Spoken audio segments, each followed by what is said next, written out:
Saya akan memulai pidato saya dalam hitungan 3, 2, 1. Dewan juri yang terhormat, mari kita masuk dengan agenda feminisme itu sendiri, di mana mereka yang lemah berusaha untuk melawan patriarkisme, di mana mereka kaum feminis merasa adanya masih tingginya ketidakadilan bagi mereka yang lemah.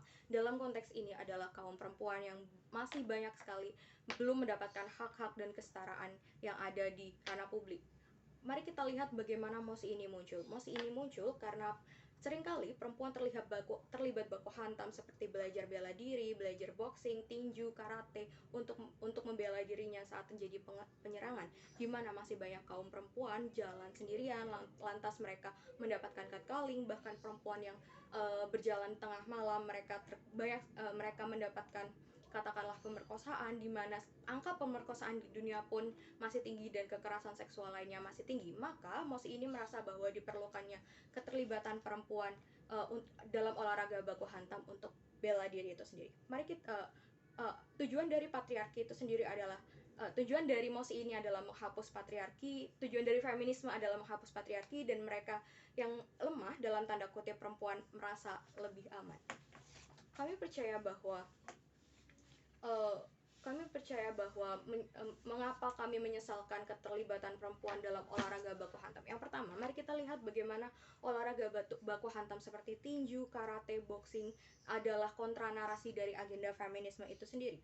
Mari kita lihat sistem dari olahraga ini. Mereka yang dilekatkan kemenangan adalah mereka yang berhasil mendominasi dan membuat lawan kita KO atau yang membuat lawan terjatuh atas dasar dalam tanda kutip kekuatan tubuh.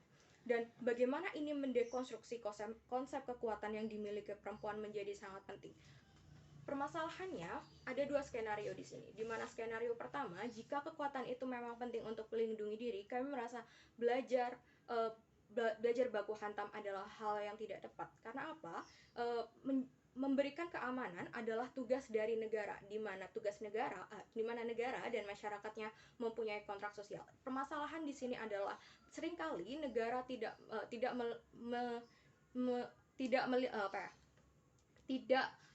mencukupi hak-hak setiap warganya, dan hak setiap warganya yang harus merasa aman. Masalah negara dalam mendeskripsikan keamanan menjadi problematika. Yang pertama adalah negara menganggap aman adalah aman dari perang itu sendiri. Kerap kali mereka lupa bahwa masyarakatnya juga membutuhkan keamanan, bukan hanya aman dari perang atau aman dari terorisme dan serangan-serangan eksternal lainnya, di mana perempuan juga membutuhkan keamanan saat mereka berjalan sendirian di ranah publik tanpa adanya cuit-cuitan, for example, di mana perempuan juga harus merasa aman untuk berjalan di malam hari, di mana mereka yang seharusnya memberi keamanan bisa katakanlah, mari kita lihat bagaimana Jepang dan Korea Selatan memberi keamanan pada masyarakatnya.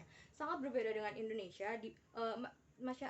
Pemerintah negara Jepang dan Korea Selatan memberi keamanan di mana adanya CCTV, mengadakan patroli, menempatkan polisi pengantar di malam hari, itu akan lebih beneficial. Selain itu, ada konsep yang salah di sini, di mana mereka yang katakanlah melakukan seksual harassment, cuit-cuitan kepada perempuan yang jalan, mereka yang harusnya dihukum, mereka yang harusnya dihilangkan, bukan perempuan yang harusnya melindungi diri. Karena apa? Jika perempuan yang harusnya melindungi diri, maka perempuan akan menerima ketakutan setiap saat. Itu bagaimana negara mengatur itu, bagaimana negara melindungi perempuan dengan sistemnya yang harus bekerja, itu akan lebih ideal daripada ada usaha lebih lanjut, daripada itu akan lebih ideal daripada hanya usaha dari kaum yang lemah untuk melindungi diri, karena memang pada hakikatnya sistem itu yang seharusnya diubah. Masuk ke dalam skenario kedua, jika kekuatan itu berlaku dalam skenario pertandingan. Seperti yang saya jelaskan tadi, di mana konsep dari baku hantam adalah kontra narasi dari feminisme. Mereka yang melakukan olahraga baku hantam sama saja melanggengkan melanggengkan dominasi yang kuat untuk menjatuhkan yang lemah, sedangkan itu sendiri adalah hal yang ditentang oleh feminisme. Terlebih, kenapa perempuan tidak boleh, kenapa kami menyesalkan perempuan masuk ke sini? Karena bagaimanapun tubuh perempuan itu given, di mana massa otot dari perempuan itu akan lebih kecil daripada laki-laki yang melakukan olahraga itu. Jika kita masuk kepada skenario feminisme dalam olahraga ini, maka kita akan menandingkan perempuan dan laki-laki secara setara. Tapi kami tidak menyetujui itu karena alasan bagaimana konstruksi tubuh manusia tiap seksual juga berbeda-beda, laki-laki dan perempuan berbeda-beda. Misalnya, laki-laki yang berlatih 20 seminggu akan jauh lebih kuat daripada perempuan yang berlatih 20 jam seminggu. Karena apa? Perempuan sendiri mempunyai hal-hal yang given lainnya, seperti menstruasi dan seperti adanya sensitivitas atau titik-titik yang akan sangat krusial saat melakukan pertandingan ini. Kami percaya bahwa dengan turunnya perempuan ke dalam olahraga baku hantam seperti tinju, boxing, dan lainnya akan melanggengkan patriarki dan penindasan, di mana itu adalah hal yang memang ditentang oleh kaum feminisme. Kami percaya bahwa hal-hal lain yang dapat dilakukan perempuan masih banyak olahraga lain yang dapat dilakukan perempuan. Misalnya seperti pilates, seperti yoga akan lebih baik dilakukan oleh kaum perempuan. Karena apa? Karena mereka akan lebih mendapat ketenangan untuk mencapai